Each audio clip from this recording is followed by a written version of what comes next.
আলহামদুলিল্লাহ, মুআজ্জাজ মুকাররম জাতির মাতার মকত উলামায়ে কেরাম এবং জাতির পথ প্রদর্শক অত এলাকার গণ্যমান্য আশিকিন জাকিরিন শাকিরিন ভাইয়েরা, মুরব্বানে আওয়াম, কলিজার টুকরা হাফেজ ছাত্ররা, তলাবুল ইলমরা, আমরা সকলেই সর্বপ্রথম সেই সুবহান মালিকের দরবারে অসংখ্য অগণিত শুকর ও সুজুদ শুকরিয়া জ্ঞাপন করি যে আল্লাহ সুবহানাহু ওয়া তাআলা আমাদেরকে ইহকালীন কল্যাণ এবং পরকালীন মুক্তির আশায় জুমার মসজিদে সবার আগে আগে একই সামিয়ানার নিচে, একই প্ল্যাটফর্মে, একই ছাদের নিচে জোর মিল মহব্বতের সাথে দুনিয়ার সকল জায়জামালা থেকে পারেক করে ব্যবসা বাণিজ্য কর্ম সকল প্রকার ব্যস্ততা ছেড়ে, অলসতাকে ছেড়ে জুমার দিনে ও জুমার মসজিদে আসার জন্য আল্লাহ সুবহানাহু ওয়া তাআলা সুযোগ করে দিয়েছেন। এই জন্য সেই সুবহান মালিকের দরবারে শুকরিয়া জ্ঞাপন করে বলি আলহামদুলিল্লাহ। আল্লাহ সুবহানাহু ওয়া তাআলা বলেন, আমার বান্দা যদি নিয়ামত পেয়ে নিয়ামতের শুকরিয়া আদায় করে তাহলে আমি সেই বান্দার নিয়ামতকে বাড়িয়ে দিই। আর পক্ষান্তরে যে আমার বান্দা নিয়ামত পেয়ে যদি নিয়ামতের নাশুকরিয়া আদায় করে, যদি শুকরিয়া আদায় না করে, তাহলে আমি আল্লাহ সুবহানাহু ওয়া তাআলা তার নিয়ামতকে ছিনিয়ে নিই। শুধু তাই নয়, আমি আল্লাহ সুবহানাহু ওয়া তাআলা তাকে কঠিন থেকে কঠিন আযাব এবং গজবের ভিতরে গ্রেফতার করে দেন। তো আল্লাহ সুবহানাহু ওয়া তাআলার দরবারে অসংখ্য অগণিত শুকরিয়া, যিনি গত জুমার পরে এই জুমা পর্যন্ত আমাদের হায়াতকে দীর্ঘায়িত করে দিয়েছেন। সকালে বলি সুবহানাল্লাহ, আলহামদুলিল্লাহ।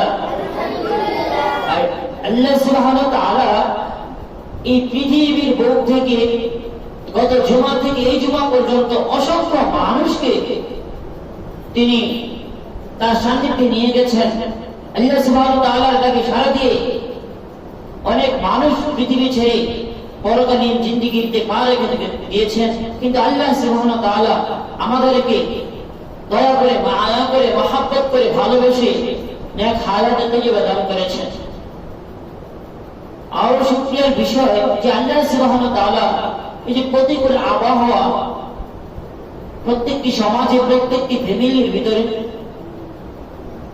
সিজন চেঞ্জ হওয়ার কারণে, আবহাওয়া পরিবর্তন হওয়ার কারণে গোত্রের ভিতরে, সমাজের ভিতরে, ফ্যামিলির ভিতরে আজ মানুষ জ্বরে আক্রান্ত হচ্ছে, আজ মানুষ করোনা মহামারীতে আক্রান্ত হচ্ছে, বিভিন্ন রোগে আক্রান্ত হয়ে যাচ্ছে। জ্বরে আক্রান্ত হয়ে অনেক রয়েছে, যেই করে জ্বর আসে, যে মহল্লাতে জ্বর আসে সকলের জ্বর হয়ে যায়, যে ফ্যামিলিতে জ্বর ঢোকে সকলের জ্বর হয়ে যায়। কিন্তু আল্লাহ সুবহানাহু ওয়া তাআলা আমাদেরকে এই কঠিন মুসিবত থেকে আল্লাহ সুবহানাহু ওয়া তাআলা আমাদেরকে পরিত্রাণ করেছেন, সুস্থ রেখেছেন। এজন্য আমরা আল্লাহ সুবহানাহু ওয়া তাআলার দরবারে আবার শুকরিয়া জ্ঞাপন করে বলি আলহামদুলিল্লাহ। গত রাতে আমার এমন জ্বর উঠেছিল যে যাই হোক আল্লাহ সুবহানাহু ওয়া তাআলা যে আমাকে জুমার মসজিদে এসে জুমার নামাজ পড়া এবং পড়ানোর জন্য, আলোচনা করার জন্য সুযোগ করে দিয়েছেন, আমি ব্যক্তিগতভাবে সেই সুবহান মালিকের দরবারে শুকরিয়া জ্ঞাপন করি আলহামদুলিল্লাহ। আল্লাহ সুবহানাহু ওয়া তাআলা আমাকে এই জ্বর থেকে বিরাট ধরনের ঝামেলার ভিতরে ফেলতে পারতেন। এই জ্বরের মাধ্যমে মানুষের হাত বিকলাঙ্গ হয়ে যায়, হাত পা বিভিন্ন অঙ্গ প্রত্যঙ্গ মানুষের নষ্ট হয়ে যায়। কিন্তু আল্লাহ সুবহানাহু ওয়া তাআলা রাত্রিতে জ্বর দিয়েছেন, রাত্রি জুমার আগে আল্লাহ সুবহানাহু ওয়া তাআলা আমাকে সুস্থতা দান করেছেন। এই যে আল্লাহ সুবহানাহু ওয়া তাআলার এই নিয়ামত, আমি যদি সকাল থেকে সন্ধ্যা পর্যন্ত নয়, আমার জীবনের শুরু থেকে শেষ পর্যন্ত যদি সেজদায় পড়ে থাকি, আর আল্লাহ সুবহানাহু ওয়া তাআলা যে আমাকে সুস্থতার নিয়ামত দান করেছেন, যদি সেজদায় পড়ে থেকে শুকরিয়া আদায় করতে থাকি, কিন্তু শুকরিয়া আদায় করা শেষ হবে না। এজন্য সর্বদা সকল হালতে, যে হালতে আমি থাকবো, সেই হালতে থেকেই আল্লাহ সুবহানাহু ওয়া তাআলার কাছে, তাআলার দরবারে শুকরিয়া জ্ঞাপন করতে হবে। যে আল্লাহ সুবহানাহু ওয়া তাআলা বলেন যে ব্যক্তি নিয়ামত যত বেশি আদায় করবে আমি ওই ব্যক্তির নিয়ামত তত বেশি বাড়িয়ে দেবো। বলেন সুবহানাল্লাহ। আল্লাহর নবী সাল্লাল্লাহু আলাইহি ওয়াসাল্লাম বলেছেন ফতুয়ায়ে শামী 629 নম্বর পৃষ্ঠা সহ বিভিন্ন ফতুয়ার কিতাবের ভিতরে এসেছে যে ব্যক্তি আল্লাহ সুবহানাহু ওয়া তাআলা নবী করিম সাল্লাল্লাহু আলাইহি সাল্লাম বলেন যে আল্লাহ সুবহানাহু ওয়া তাআলা 9 শ্রেণীর মানুষকে সরাসরি জান্নাত দান করে দেবেন, তার কবরে কোনো রকমের সওয়াল করা হবে না, কোনো রকমের প্রশ্ন করা হবে না, কোন জায়গায় সে আটকাবে না, সোজা সরাসরি সে ব্যক্তি জান্নাতে চলে যাবে। বলেন সুবহানাল্লাহ। যে আল্লাহ হাবিব সাল্লাল্লাহু আলাইহি সাল্লাম বলেন 9 শ্রেণীর মানুষ যদি আমরা হতে পারি, ওই 9 শ্রেণীর মানুষের কবরে আল্লাহ সুবহানাহু ওয়া তাআলা কোন রকমের আযাব দিবেন না, গজব দিবেন না, প্রশ্ন করবেন না, সোজাসুজি আল্লাহ সুবহানাহু ওয়া তাআলা এই 9 শ্রেণীর মানুষকে জান্নাত দান করে দেবেন। এবার বলেন আমরা কে কে ওই 9 শ্রেণীর মানুষ হতে চাই? 9 শ্রেণীর মানুষ আমরা হওয়ার জন্য যে আল্লাহ হাবিব সাল্লাল্লাহু আলাইহি ওয়াসাল্লাম বলেন এই 9 শ্রেণীর মানুষের মধ্যে এক শ্রেণীর মানুষ হওয়া যাবে না। সেই এক শ্রেণীর মানুষ হচ্ছে নবী রাসূলগণ। নবী রাসূলগণ আমরা নবী রাসূল হতে পারবো না, সেই এক শ্রেণীর লোক, বাকি 8 শ্রেণীর লোক আমরা হতে পারবো। আমরা কে কে 8 শ্রেণীর লোক হতে চাই? তো হ্যাঁ, আল্লাহকে তুলে দেখিয়ে দিন। আল্লাহ সুবহানাহু ওয়া তাআলা আমাদেরকে সেই 9 শ্রেণীর ব্যতীত এক শ্রেণীর ব্যতীত 8 শ্রেণীর মানুষ হওয়ার তৌফিক দান করো। সকলে বলে আল্লাহুম্মা আমিন। জান্নাত সহজ সোজা হয়ে যাবে যদি আমরা 8 শ্রেণীর মানুষ হতে পারি, 8 শ্রেণীর মানুষের অন্তর্ভুক্ত যদি আমরা হতে পারি। আল্লাহর হাবিব সাল্লাল্লাহু আলাইহি ওয়াসাল্লাম বলেন এক নম্বর হচ্ছে নবী রাসূলগণ। নবী রাসূলগণের কবরে কোন রকম আযাব হবে না, গজব হবে না, কোন রকমের সওয়াল করা হবে না, প্রশ্ন করা হবে না। নবী রাসূলগণ সরাসরি জান্নাত চলে যাবে। বলেন সুবহানাল্লাহ। কিন্তু আমরা নবী রাসূল হতে পারবো না, বাকি আসলে হতে পারবো। দ্বিতীয় হচ্ছে আল্লাহর নবী সাল্লাল্লাহু আলাইহি ওয়াসাল্লাম বলেন আর শহীদও শহীদ হয় না। যে ব্যক্তি শহীদ হবে, শহীদের কবরে আল্লাহ সুবহানাহু ওয়া তাআলা কোন রকম আযাব গজব দিবেন না। এখন প্রশ্ন, ইসলামী রাষ্ট্রে এখন তো যুদ্ধ বিধ্বস্ত হলেই না আমরা আল্লাহর রাস্তায় গিয়ে শহীদ হব, তাছাড়া কি আমরা শহীদের অন্তর্ভুক্ত হতে পারবো না? হ্যাঁ, অবশ্যই হতে পারবো।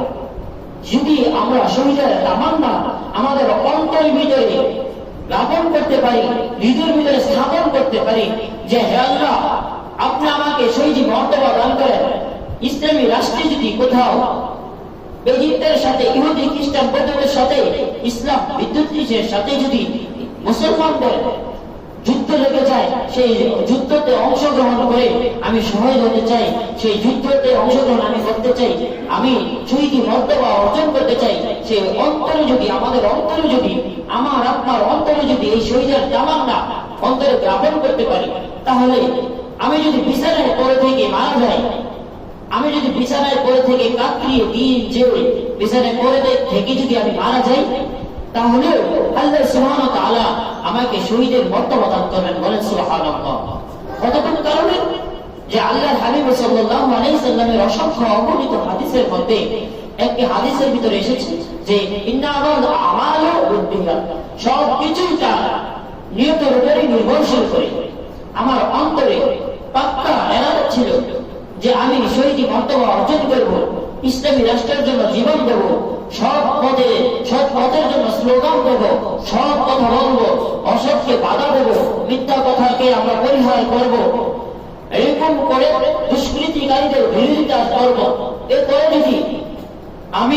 যদি তারা এই বিরোধিতা যখন ইসলাম বিদ্বেষী যত প্রথা হয়েছে তারা যদি ইসলামের উপরে অটল হয়ে যায়, অবিচল হয়ে যায়, আমি তাদের বিরুদ্ধে কথা বলি, আমার শক্তি দ্বারা, আমার শ্রম দ্বারা, জবান দ্বারা আমি তাদেরকে প্রতিহত করব।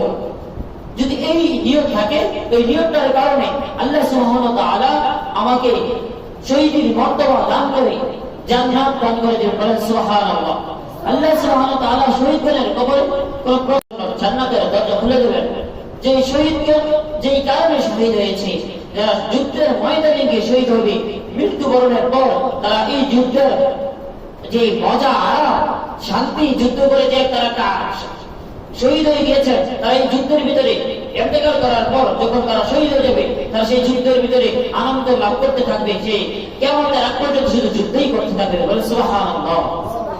যদি শহীদ হবার ইচ্ছা এর অন্তরের ভিতরে থাকে, আর আমি যদি পানিতে পড়ে মারা যাই, তাহলে আল্লাহ সুবহানাহু ওয়া তাআলা ওই আমার নিয়তটা খালেস থাকার কারণে পানিতে পড়ে যদি আমি মারা যাই, তারপরে আল্লাহ সুবহানাহু ওয়া তাআলা আমাকে শহীদ মর্তবা দান করবেন।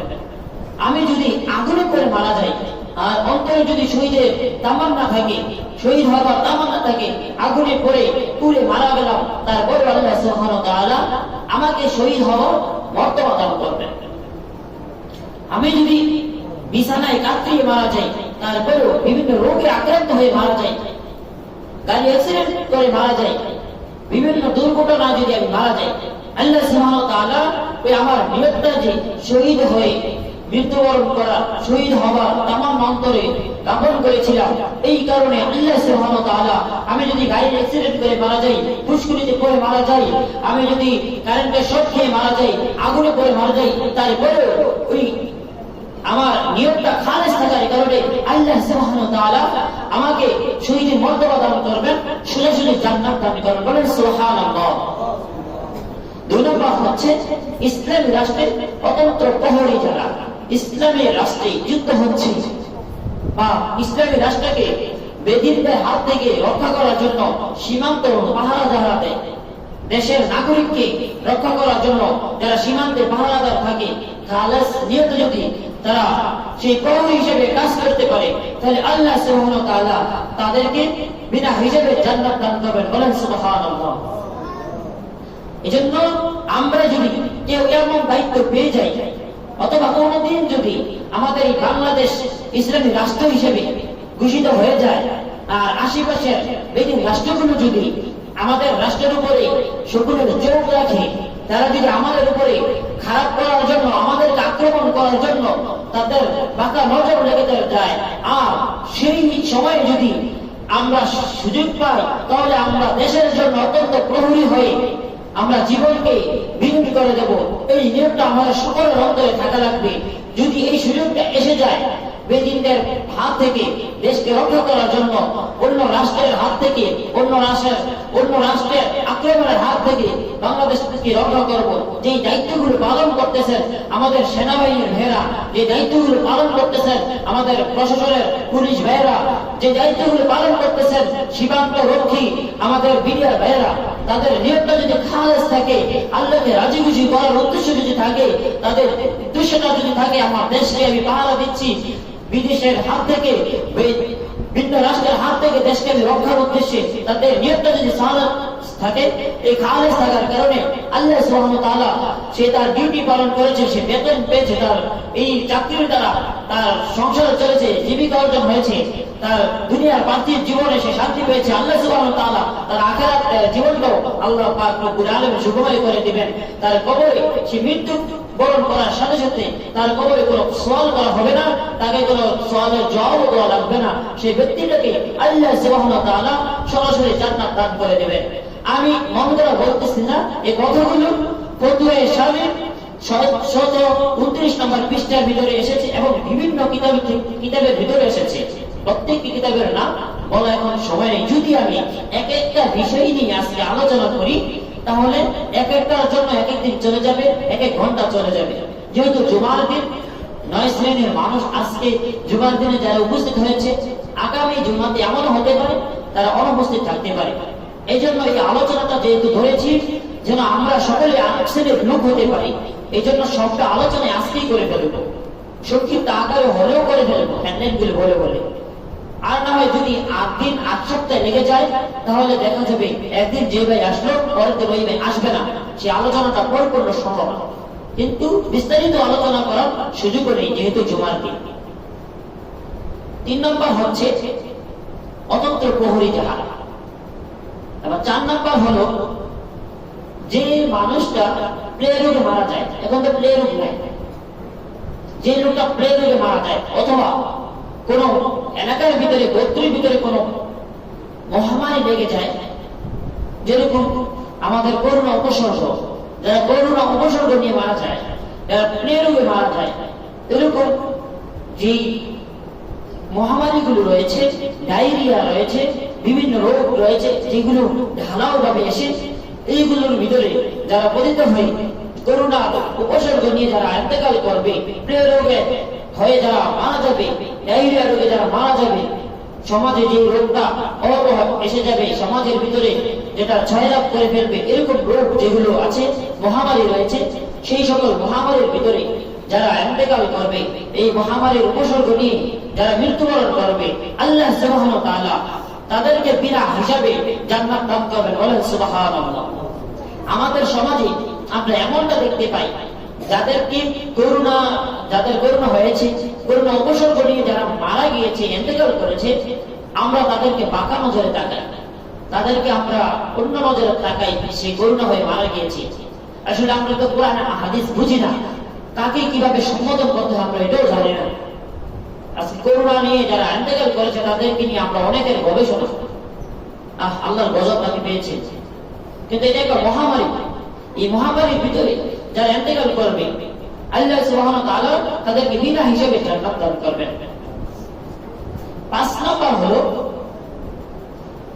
ছোট ছোট মাসুম বাচ্চা যারা রয়েছে, ছোট ছোট মাসুম বাচ্চা যারা রয়েছে, ছেলে এবং মেয়ে, তারা যখন ইন্তেকাল করবে তাদের আমলনামায় কোনো গুনাহ থাকে না, তাদেরকে আল্লাহ সুবহানাহু ওয়া তাআলা তাদেরকে বিনা হিসাবে জান্নাত দান করবেন। এই মাসুম বাচ্চাগুলো হযরত ইব্রাহিম আলাইহিস সালাতু ওয়াস সালাম এর সাথে মৃত্যুর পরে খেলাধুলা করতে থাকবে। ইব্রাহিম আলাইহিস সালাতু ওয়াস সালাম তাদেরকে নিয়ে আনন্দ ফুর্তি করতে থাকবেন, তাদেরকে নিয়ে খেলাধুলা করতে থাকবেন।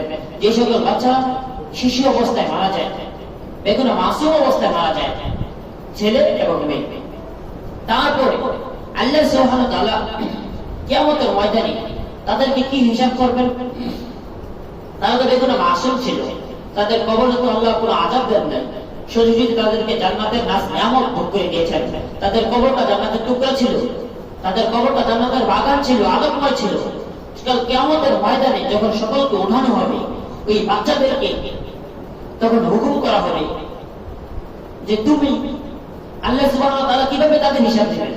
তাদের হিসাবটা এমন ভাবে দিবেন, বাচ্চাদেরকে সকল পৃথিবীতে যত পৃথিবীর সূর্যলগ্ন থেকে শেষ পর্যন্ত যত মাসুম বাচ্চাগুলো ইন্তেকাল করেছে, তাদেরকে আল্লাহ সুবহানাহু ওয়া তাআলা সমবেত করবেন। সমবেত করার পরে তাদেরকে বলা হবে, একটা কুণ্ডলী থাকবে, আগুনের একটি কুণ্ডলী থাকবে, তাদেরকে বলা হবে তোমরা চলে যাও, তোমরা এই আগুনের কুণ্ডলীর ভিতরে সবাই লাফ দিয়ে দিয়ে পড়তে থাকো। তখন যারা লাফ দৌড়িয়ে দৌড়িয়ে গিয়ে তারা আল্লাহর হুকুমকে পালন করার জন্য তারা কি করবে, সেই গোত্রের সেই অগ্নিকুণ্ডের ভিতরে তারা লাফ দিয়ে পড়ে যাবে। কিছু সংখ্যক বাচ্চা তারা লাফ দিবে না। তারা কারা? যে সকল বাচ্চারা আল্লাহর এই হুকুমকে অমান্য করবে, তারা ওই বাচ্চারা যারা দুনিয়ার ভিতরে দেখেন ইহুদি খ্রিস্টান বৌদ্ধদের বাচ্চারাও তো ছোটবেলায় মারা যায়, তাদের তো কোনো অন্যায় নেই, তাদের তো কোনো অপরাধ নেই, কিন্তু সে যদি বড় হতো, তার ধর্মাবলম্বী হতো, সে ইহুদি খ্রিস্টানের জন্ম নিত, সে বৌদ্ধর ঘরে জন্ম নিত, খ্রিস্টানদের ঘরে জন্ম নিত, অগ্নি পুজো করত, বিভিন্ন পূজায় সে পরিবেষ্টন হয়ে যেত, সে বিভিন্ন আল্লাহ পাক রব্বুল আলামিন হুকুম হাকাম অমান্য করে বিভিন্ন ধর্মাবলম্বী হয়ে যেত। ওই বাচ্চাগুলোকে যারা বিধর্মীর ঘরে জন্মগ্রহণ করেছে কিন্তু নাবালেগ অবস্থায়, নিষ্পাপ অবস্থায় মারা গিয়েছে, তাদেরকে যখন সকল বাচ্চাদেরকে একত্রিত করা হবে, সকলেই আল্লাহর হুকুমকে পালন করার জন্য অগ্নিকুণ্ডের ভিতরে পড়ে যাবে। আসলে তো অগ্নিকুণ্ড নয়, এটা আল্লাহর একটা পরীক্ষা।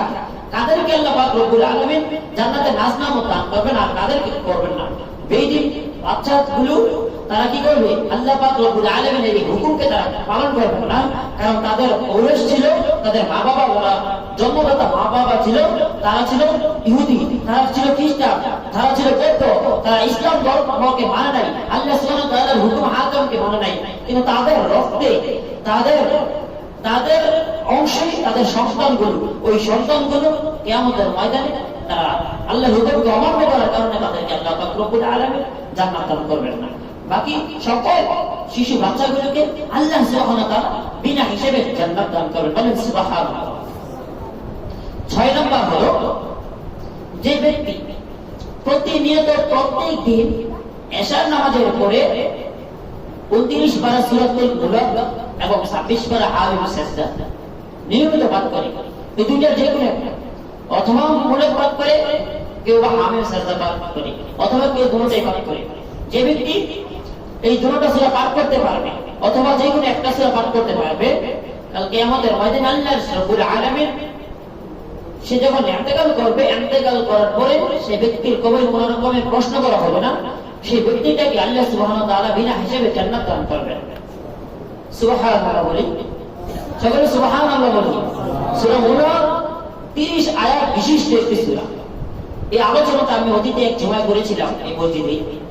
তারপরে যেহেতু আজকে উপস্থিত যারা হয়েছেন তারাও শুনে নেবেন। যারা মুলক নিয়মিত পাঠ করে, মুলক তো পাঠ, যে ব্যক্তি দুনিয়াতে যারা সূরা মুলক পাঠ করবে, আল্লাহ সুবহানাহু ওয়া তাআলা তাদেরকে সর্বহালতে বিজয় দান করবেন।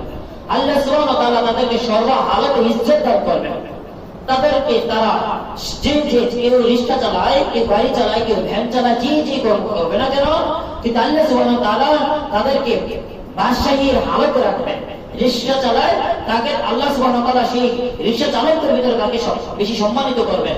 যে ডিপার্টমেন্টে কাজ করবে সেই ডিপার্টমেন্টের ভিতরে তাকে আল্লাহ সুবহানাহু ওয়া তাআলা গুরু বানিয়ে দিবেন, তাকে সরদার বানিয়ে দিবেন, যে ব্যক্তি নিয়মিত সূরা মুলক পাঠ করতে পারে। আর কিয়ামতের ময়দানে এই সূরা মুলক একটা পাখি হয়ে যাবে। এই পাখিটা, এই মুলকটা পাখি হয়ে কবরবাসীর উপরে তার ডানাগুলো ছড়িয়ে রাখবে। তখন আল্লাহ সুবহানাহু ওয়া তাআলা বলবেন, যখন আল্লাহ সুবহানাহু ওয়া তাআলার হুকুমে মুনকার নাকির প্রশ্ন করতে আসবেন, মুদ্দারকে, মৃত মানুষকে প্রশ্ন করতে আসবেন, তখন ওই পাখিটার জন্য প্রশ্ন করতে পারবেন। তখন তারা বারবার বলতে থাকবে, এই পাখি তুমি সরে যাও, এই ব্যক্তিটাকে সওয়াল করা হবে, সে এখন জবাব দিতে থাকবে। তখন বলল, না, সে দুনিয়ার ভিতরে প্রতিনিয়ত আমাকে আমল করেছে, আমি মুলক সূরাতুল মুলক প্রত্যেক দিন সে এই 30 আয়াত বিশিষ্ট সূরাটি নিয়মিত সে পাঠ করেছে, আমি তাকে কোনো প্রকার প্রশ্ন করতে দেব না। তখন ফেরেশতারা আল্লাহ সুবহানাহু ওয়া তাআলার কাছে বলে, হে আল্লাহ, তোমার এই বান্দাকে কোন রকমের প্রশ্ন করার সুযোগ দিচ্ছে না এই পাখিটা। তখন আল্লাহ সুবহানাহু ওয়া তাআলা ওই পাখিকে প্রশ্ন করবেন, হে সূরা মুলক, তুমি এই পাখি তুমি চলে যাও, তুমি সরে যাও, আমার এই বান্দার সওয়াল করা হবে, এই বান্দা এখন জবাব দিতে থাকবে। তখন এই সূরা মুলক বলতে থাকবে, হে আল্লাহ, দুনিয়ায় থেকে সে নিয়মিত আমাকে তেলাওয়াত করেছে, আমি সরতে পারবো না। আল্লাহ সুবহানাহু ওয়া তাআলা বারবার বলবেন তুমি সরে যাও, আর সে বারবার বলবে আমি সরতে পারবো না। শেষ পর্যন্ত সে সূরা বলবে, আল্লাহ, তুমি যদি আমাকে সরিয়ে যেতে বলো, আমি যদি লাশের উপর থেকে সরে যেতে বলো, তাহলে কালামুল্লাহ শরীফ থেকে 29 পারার প্রথম সূরাটাকে তুমি উঠিয়ে দাও। তখন আল্লাহ সুবহানাহু ওয়া তাআলা বলবেন, এটা আমার দ্বারা সম্ভব না, এটা আমি করবো না। আল্লাহ সুবহানাহু ওয়া তাআলা চাইলে সবকিছু করতে পারেন, কিন্তু আল্লাহ সুবহানাহু ওয়া তাআলা বলেন, না, এটা আমি করবো না। তখন বলে, যদি সূরা মুলককে কোরআন শরীফ থেকে তুমি নাম দিয়ে নিতে পারো, তাহলে আমিও এই মুদ্দারের উপর থেকে সরব না। বলে, তুমি কি চাও? বলে, আমি চাই আমার ডানা দিয়ে উড়ে উড়ে তাকে জান্নাতে নিয়ে ঘুরে বেড়াবো। তখন আল্লাহ সুবহানাহু ওয়া তাআলা বলেন, তোমার যে রিকোয়েস্ট রয়েছে, যদি আমি কোরআন শরীফ থেকে সূরা মুলকটাকে উঠিয়ে নেই, এটা আমি করবো না, তবে তুমি তোমারটাই করো, তুমি তোমার বান্দাকে, আমার এই বান্দাকে নিয়ে তুমি জান্নাতে চলে যাও। ওই ব্যক্তিটা বিনা হিসেবে জান্নাতে চলে যাবে। বলেন সুবহানাল্লাহ। আমরা বলতে রাজি আছি তো ইনশাআল্লাহ। যারা আশেপাশে রয়েছেন, আমাদের এই মাদ্রাসার আশেপাশে রয়েছেন, আমি আরেকদিন বলেছিলাম, আপনার নিয়মিত 5 ওয়াক্ত নামাজ আমাদের এই মসজিদে পড়বেন। যদি পড়েন, ফায়দাটা কি হবে? 5 ওয়াক্ত নামাজের 5টি ফায়দা রয়েছে, 5টি আমল রয়েছে, 5টি ফজিলত রয়েছে, 5টি আমলের 5টি ফজিলত রয়েছে। আমরা কখনো ভাবে ফজর টু এশা প্রত্যেকটি ওয়াক্তের প্রত্যেকটি আমলগুলো আমরা সম্মিলিতভাবে করে থাকি। যারা আমাদের সাথে নামাজ পড়তে আসবেন, নামাজ পড়বেন, তাহলে আপনারা আমাদের এই আমলের ভিতরে অংশগ্রহণ করতে পারবেন। অন্যান্য মসজিদে নামাজ পড়ে তো চলেই যাবেন, এটা তো নামাজ পড়ে একটু বসবেন, সূরা মুলক পড়তে 3 মিনিট লাগবে, 5 মিনিট লাগবে, 5 মিনিট সময় দেন। ফজরের সময় সাথে আসে, অনেক আমল হয়, যে আল্লাহ সুবহানাহু ওয়া তাআলা আমলের বদলতে তার তাকদীরকে পরিবর্তন করবেন। তকদিরে আমার যা লেখা ছিল, আমার আমলের বদলতে, আমার চোখের পানি বদলতে আল্লাহ সুবহানাহু ওয়া তাআলা আমার তকদিরকে পরিবর্তন করে দিবেন। এজন্য বেশি বেশি আমল যে জায়গায় হয় সেই জায়গায় আমরা কি করব? অংশগ্রহণ করব।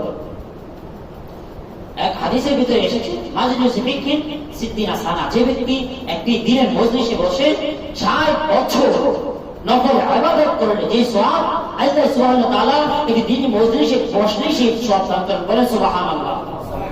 তাহলে এই যে আমরা এক মজলিসে বসেছি, আজকে আলোচনা শুনতেছি, আলোচনা করতেছি, এই মজলিসটাতে যারা অংশগ্রহণ করেছি, আল্লাহ সুবহানাহু ওয়া তাআলা আমাদের আমলনামার ভিতরে 60 বছর নফল ইবাদত করলে যে সওয়াব হতো সেই সওয়াব আমাদের আমলনামার ভিতরে দান করেছেন। বলেন সুবহানাল্লাহ। 7 নম্বরটা হচ্ছে যে ব্যক্তি বৃহস্পতিবার রাতে অথবা শুক্রবার দিনে মারা যায়, আল্লাহ সুবহানাহু ওয়া তাআলা ওই ব্যক্তিকে বিনা হিসেবে জান্নাত দান করবেন। বলেন সুবহানাল্লাহ। তাহলে আপনারা বলবেন, অনেক বেনামাজি তো বৃহস্পতিবার রাতে মারা যায়, অনেক বেনামাজি তো শুক্রবার রাতে মারা যায়। আল্লাহ সুবহানাহু ওয়া তাআলা আপনারা অনেক ঘটনাতে পড়েছেন, অনেক ঘটনা শুনেছেন। বেশ্যা নারীও একটা কুকুরকে পানি খাওয়ার কারণে আল্লাহ সুবহানাহু ওয়া তাআলা তার এই আমলটাকে কবুল করে তাকে জান্নাতবাসী করে দিয়েছেন। আরেকজন নেককারিনী মহিলা একটা বিড়ালকে কষ্ট দেওয়ার কারণে আল্লাহ সুবহানাহু ওয়া তাআলা নেককারিনী মহিলাকে তাকে জাহান্নামবাসী করেছেন। আপনারা এই ঘটনাগুলো তো প্রসিদ্ধ, আপনারা জানেন। অতএব এই কথা নিয়ে এই কথা কেন বললাম, যেন দ্বিধাদ্বন্দ্ব অন্তরের ভিতরে না আসে। ফতুয়া কিতাবের ভিতরে এসেছে, ফতুয়া স্বামীর ভিতরে এসেছে আলোচনাটা। এই জন্য বললাম, কারণ অনেকে বলতে পারে অনেক বেনামাজি বৃহস্পতিবারে মারা যায়, এটা কেমন করে সম্ভব যে আল্লাহ পাক রব্বুল আলামিন বৃহস্পতিবারে মারা যাওয়া ব্যক্তিটাকে বিনা হিসেবে জান্নাত দান করবেন, শুক্রবারে মারা যাওয়া ব্যক্তিটাকে বিনা হিসেবে জান্নাত দান করবেন? ওই ব্যক্তিরা যেতেই পাপিষ্ঠ হোক না কেন, অথবা গোপনে কোনো আমল করেছে, আল্লাহ সুবহানাহু ওয়া তাআলার কাছে তার ওই আমলটা কবুল হয়ে গিয়েছে। এই জন্য আল্লাহ সুবহানাহু ওয়া তাআলা তাকে যে মাফ করবে, এই জন্য আল্লাহ সুবহানাহু ওয়া তাআলা তাকে বৃহস্পতিবারে ইন্তেকাল দিয়েছেন। এই জন্য আল্লাহ সুবহানাহু ওয়া তাআলা তাকে শুক্রবারে ইন্তেকাল দিয়েছেন। সে শুক্রবার দিনে মারা গিয়েছে, বৃহস্পতিবার দিনে মারা গিয়েছে। এই জন্য যে ব্যক্তি বৃহস্পতিবার এবং শুক্রবার দিনে ইন্তেকাল করতে চাই, জুমার দিনে ইন্তেকাল করতে চাই, মুহররমের 10 তারিখে ইন্তেকাল করতে চাই, শবে কদরের দিনে ইন্তেকাল করতে চাই, ফজিলতপূর্ণ দিনে রমজান মাসে ইন্তেকাল করতে চাই, তাহলে আমরা 5 ওয়াক্ত নামাজ পড়ে আল্লাহ সুবহানাহু ওয়া তাআলার কাছে দোয়া করব, দোয়া করব, হে আল্লাহ আমাকে ফজিলতপূর্ণ দিনে, যেই দিনে ইন্তেকাল করলে সরাসরি জান্নাত পাওয়া যাবে, সেই দিনে আপনি আমাকে আপনার ডাকে সাড়া দিয়ে দিয়েছে। যদি আমরা বারবার দোয়া করতে থাকি, আরে আমার বাবা, আমার মা, আমার দাদা, আমার দাদি, আমার টিচার কত আমাকে মারে, কিন্তু বারবার যখন টিচারের কাছে অন্যায় করি, টিচার আমাকে আক্রমণ করে, আমাকে প্রহার করে, মারে, কিন্তু বারবার যখন ওস্তাদের কাছে আমি ক্ষমা চাওয়ার ফলে কিন্তু উস্তাদ আমাকে প্রহার করা থেকে বিরত থাকে এক পর্যায়ে, যে আমাকে ক্ষমা করে দেয়, মাফ করে দেয়। কারণ দুনিয়ার বান্দা যদি আমাকে মাফ করতে পারে, আমি অন্যায় করেছি, মা যদি আমাকে মাফ করতে পারে, আমি অপরাধ করেছি, বাবা যদি আমাকে মাফ করতে পারে, আমি ক্লাস মিস দিয়েছি, পড়া পারি নাই, আমার উস্তাদ যদি আমাকে মাফ করতে পারে, আমি ডিউটি বন্ধ করে দিয়েছি, ডিউটির ভিতরে আমি গ্যাপ করে দিয়েছি, আমার স্যার যদি আমার কলিগ যদি আমাকে মাফ করতে পারে, আমার অফিসার যদি আমাকে মাফ করতে পারে, যে আহকামুল হাকিমের অফিসার, আরে মা বাবা সৃষ্টিকর্তা যে আল্লাহ সুবহানাহু ওয়া তাআলা, সেই আল্লাহ সুবহানাহু ওয়া তাআলার অন্তরে কত দয়া, কত মায়া। আল্লাহ পাক রব্বুল আলামিন কি আমার দোয়াকে কবুল করবেন না? অবশ্যই দোয়াকে কবুল করবেন। কখন কবুল করবেন?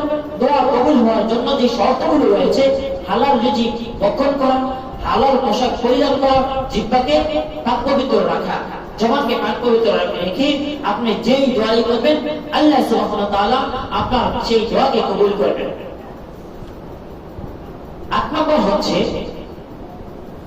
অসুস্থ অবস্থায়, আমরা যারা অসুস্থ হয়ে পড়ি, মুমূর্ষ অবস্থায়, যে ব্যক্তিটা বেশি করে সূরাতুল ইখলাস পাঠ করতে থাকবে, অসুস্থ অবস্থায় যে ব্যক্তিটা সূরা ইখলাস পাঠ করতে থাকবে নিয়মিত, আর সেই অসুস্থ অবস্থায় যদি আপনার সেই বান্দাটা ইন্তেকাল করে, মৃত্যুবরণ করে, ফতুয়া কিতাবের ভিতরে এসেছে, সেই ব্যক্তিটা বিনা হিসেবে জান্নাত পেয়ে যাবে, তাকে বিনা হিসেবে জান্নাত দান করা হবে। তার কবরে কোন রকম প্রশ্ন করা হবে না। এই জন্য আজকে একটি আমল শিখলাম, সেটি হচ্ছে যখন আমরা কোনো রোগে আক্রান্ত হয়ে যাই, কখন আল্লাহ সুবহানাহু ওয়া তাআলা কাকে ডাক দেন, কখন কার মরণ তার কাছে এসে যায় বলা যায় না। যখন আমরা কোনো রোগে আক্রান্ত হব, জ্বরে আক্রান্ত হব, রোগী আমাকে আক্রমণ করে ফেলবে, তখন বেশি বেশি করে সূরা ইখলাস তেলাওয়াত করতে থাকবো। আর এই আমলটি আমরা যারা শুনেছি আমাদের ভাই বোন আত্মীয়স্বজন সকলকে জানিয়ে দেব। অসুস্থ অবস্থা আমরা বেশি বেশি করে কি করবো? সূরাতুল ইখলাস পাঠ করবো। 9 নম্বরটা হচ্ছে সিদ্দিকগণ, যারা দুনিয়া থেকে কামালিয়াত অর্জন করেছে, নিজের কুপ্রবর্তনা থেকে নিজের খারাপ ইচ্ছাগুলোকে সে কি করেছে? পরিহার করেছে। তার ক্ষমতা ছিল গুনাহ করা, সে গুনাহ করে নাই। তার ক্ষমতা ছিল ঘুষ খাওয়া, সে ঘুষ খায় নাই। বিভিন্ন দিক থেকে, বিভিন্ন অপকর্ম থেকে সে নিজেকে পরিহার রেখেছে, সে পরিপূর্ণ কামালিয়াত অর্জন করেছে। আল্লাহ সুবহানাহু ওয়া তাআলার হুকুমকে, আল্লাহ সুবহানাহু ওয়া তাআলার আদেশকে সে পালন করেছে। যা পালন করার সে পালন করেছে, যা অমান্য করার, যাকে যা পরিহার করার সে পরিহার করেছে, কামালিয়াত অর্জন করেছে। যে ব্যক্তি কামালিয়াত অর্জন করেছে সেই ব্যক্তির জন্য সরাসরি জান্নাত, তার কবরে কোনো রকমের প্রশ্ন করা হবে না। আর আমরা যারা এইসব না করি, যে 9 শ্রেণীর বলা হলো, 1 শ্রেণীর লোক, সেগুলো হচ্ছে নবী আর রাসূলগণ।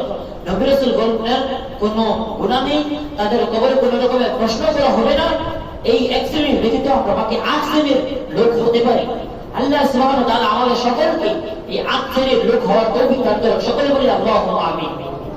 আমরা যদি সেই আমলটি না করি, আমরা যদি বলি আল্লাহ আমাকে আপনি শহীদ করে অন্তর্ভুক্ত করেন, সিদ্দিক করে অন্তর্ভুক্ত করেন, আমাকে জান্নাতবাসী করেন, দুনিয়ায় আমাকে জান্নাত দান করেন, আর এই এরাদা করে আমি যদি সুদখোর, ঘুষখোর, মদখোরের সাথে আমার চলাফেরা থাকে, আমার চলাফেরা যদি মিথ্যাখোরের সাথে থাকে, ঘুষখোরের সাথে থাকে, বেনামাজিদের সাথে থাকে, আমার মুখ দ্বারা যদি বেনামাজির সাথে থেকে যদি আমার নামাজ ছুটে যায়, আমরা নামাজ পড়ি আল্লাহকে রাজি খুশি করার জন্য, জান্নাত কামাই করার জন্য, আর আমরা যদি নামাজ পড়েও সেই বেনামাজির সাথে চলাফেরা, বেনামাজি, ঘুষখোর, সুদখোর, ইহুদি, খ্রিস্টান, বৌদ্ধদের সাথে চলাফেরা করতে থাকি, বেদিনদের সাথে চলাফেরা করতে থাকি, তাদের চলাফেরাকে যদি আমরা ন্যায় হিসেবে গ্রহণ করে থাকি, তাহলে কিন্তু আল্লাহ সুবহানাহু ওয়া তাআলা আমাদেরকে 8 শ্রেণীর অন্তর্ভুক্ত করাবেন না। এদিকে লক্ষ্য রাখতে হবে। আল্লাহ সুবহানাহু ওয়া তাআলা আমাদের প্রত্যেককে যে 8 শ্রেণীর ব্যক্তির কথা বলা হলো, যে আমলগুলো করলে আল্লাহ সুবহানাহু ওয়া তাআলা 8 শ্রেণীর অন্তর্ভুক্ত হতে পারা যাবে, সেই আমলগুলো আল্লাহ সুবহানাহু ওয়া তাআলা আমাদের সকলকে করার তৌফিক দান করুন। সকলে